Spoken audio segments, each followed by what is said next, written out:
The Clinton Avenue Reformed Church is proud to present the new series, Elijah, Prophet and Miracle Worker.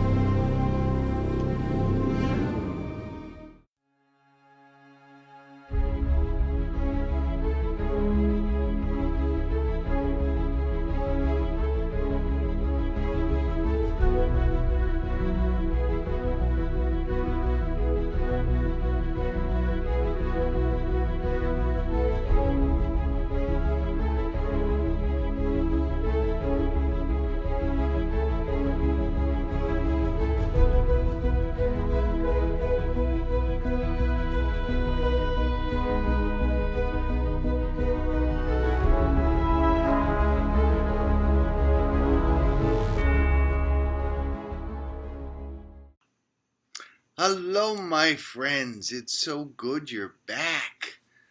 Wow, we're on our third story about Elisha's exploits. It's hard to believe this is 3 weeks, but I'm glad you're here. And of course, you know what favor I'm going to ask you, right? If you see this on Facebook, please share it. Comment on it, like it. I want more and more kids to be watching Elisha's exploits. Now, in just a few moments, Elisha is going to come and tell you a story that sounds a little strange to me. I haven't heard him tell the story, so I really don't know what it's about. But he told me a few things about it. He told me it involves salt. It involves a bowl. It involves a bear who attacks people. It involves one town which does not respect Elisha or God. And he told me it's about another town that does respect Elisha and does respect God. And about a town where there's dirty water that's fouling up all the crops that grow on farms. And it's hurting babies, born babies and unborn babies. Now, I have no idea what in the world kind of story this could be that has all those factors in it. That's why I'm going to let Elisha tell it to you himself. No need for me to get in the way. Elisha will tell you. So, just a minute, you'll see Elisha. And please, comment, like, share this. We want every kid everywhere to be watching Elisha's exploits. Thanks for watching. God bless you this week. Stay tuned for Elisha.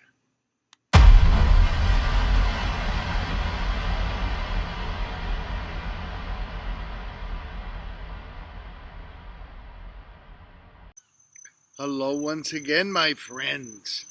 Elisha the prophet here, ready to tell you another Bible story, another adventure that I had. Do you remember what I told you about last week? How I came back across the Jordan River after my teacher, Elijah, was taken up into heaven by a whirlwind? Last week I told you about how 50 other prophets were standing across the Jordan River. They were standing in a town of Jericho. They said, we want to go look. We need to look and see if his body was left somewhere. And I said, don't waste your time. But they persisted. And so they spent 3 days looking for him.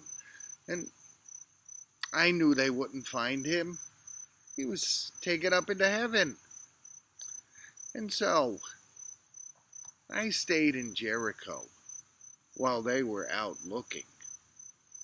And while I was in Jericho, a group of people came to me and said, "We've got a real bad problem. We don't know why, but there's something wrong with the water from the stream that runs through here. Our crops don't grow. Many women who are going to have babies, they have trouble doing that. Little babies are dying. Something is very, very wrong. Can you help us?" Well, that's one of my jobs as being a prophet of Israel. Just like Elijah had the job. Sometimes God lets us do special things to help God's people. And I'm glad that they came to me. You see, sometimes people worship other gods. They might have gone to the temple of some other god and asked for a miracle. They wouldn't have been satisfied. There are no other gods. But these people were wise enough to know the answer to all their problems rested in God. And of course, I work for God. I'm God's prophet. And so they came to me. Now, do you know how to purify water? I don't. The good news is God knows. God spoke to me inside my head and told me what to do, and I told the people there what to do. I told them,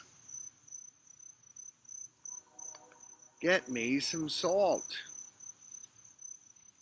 And they got me some salt.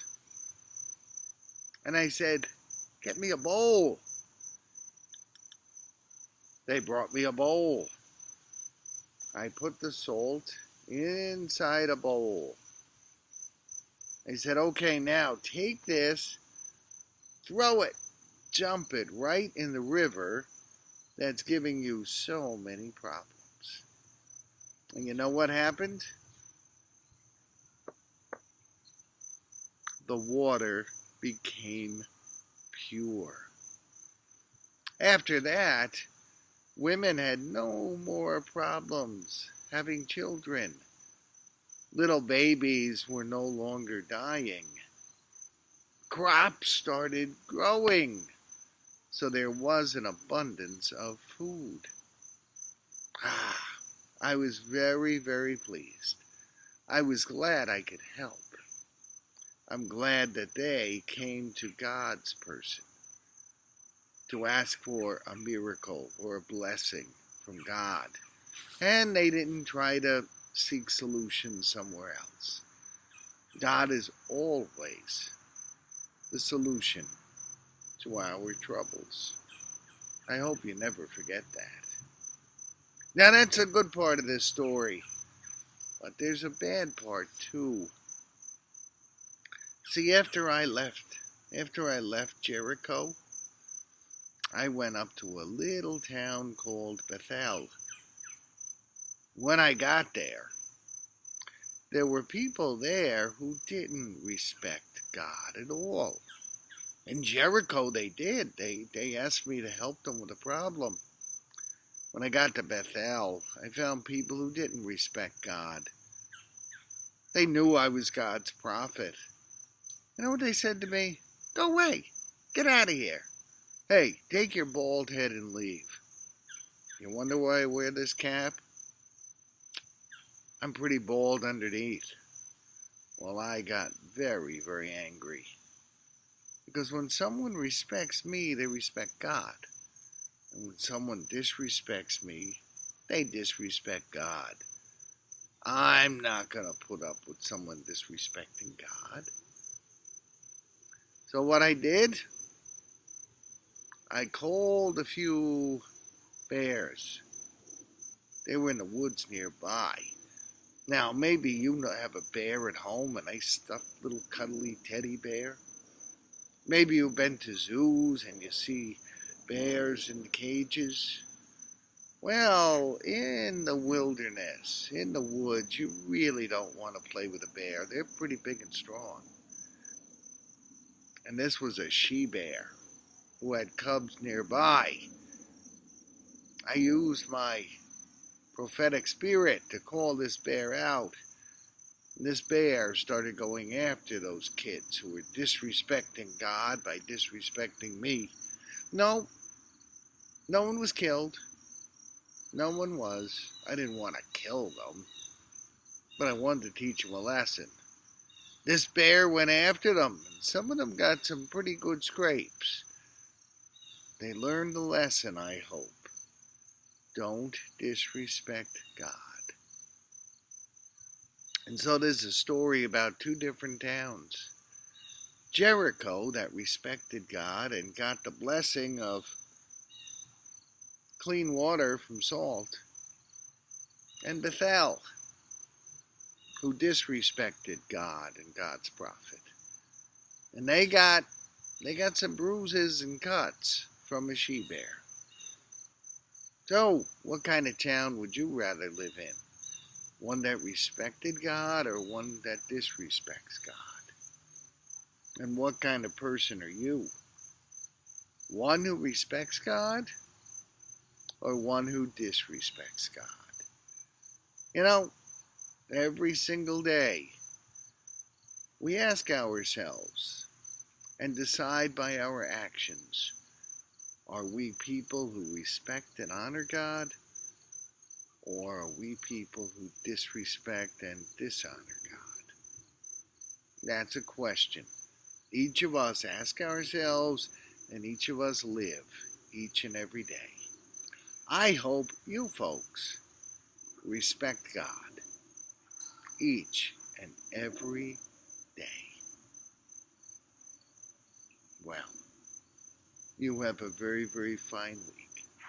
I hope God blesses you this week. I hope you honor God, and I hope you bless your neighbors this week. I'll see you next time. This is the prophet Elijah saying, God bless you until we see each other again.